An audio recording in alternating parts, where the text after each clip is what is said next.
नेपाली चलचित्र रामनाम सत्यको टिजर यही बिहीबार अर्थात् 28 गते दिउँसो 3:03 सार्वजनिक हुने भएको छ। अभिनेता तथा निर्माता विराज भट्टले आफ्नो आधिकारिक फेसबुक मार्फत यो जानकारी दिएका छन्।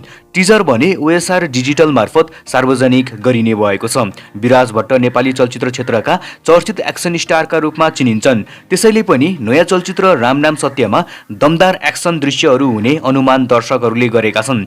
एक्सन चलचित्र मन पराउनेहरूको लागि यो फिल्म विशेष हुने अपेक्षा गरिएको छ। यसअघि विराज भट्ट अभिनीत चलचित्र 12 गाउँ बक्स अफिसमा सुपर ब्लकबस्टर साबित भएको थियो। उक्त चलचित्रले दर्शकबाट ठूलो माया र साथ पाएको थियो। 12 गाउँपछि अहिले रामनाम सत्यको चर्चा पनि सामाजिक सञ्जालमा बढ्दै गएको देखिन्छ। यस चलचित्रको एउटा गीत पनि केही समय अगाडि सार्वजनिक भइसकेको छ।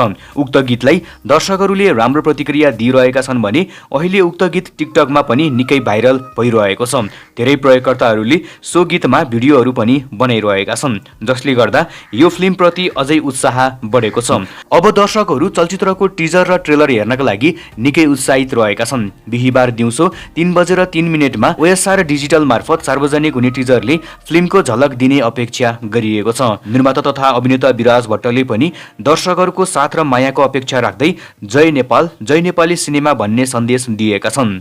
तपाईहरू पनि फिल्म रामनाम सत्यको टिजर हेर्नका लागि कतिको एक्साइटेड हुनुहुन्छ कमेन्ट गर्नुहोस्।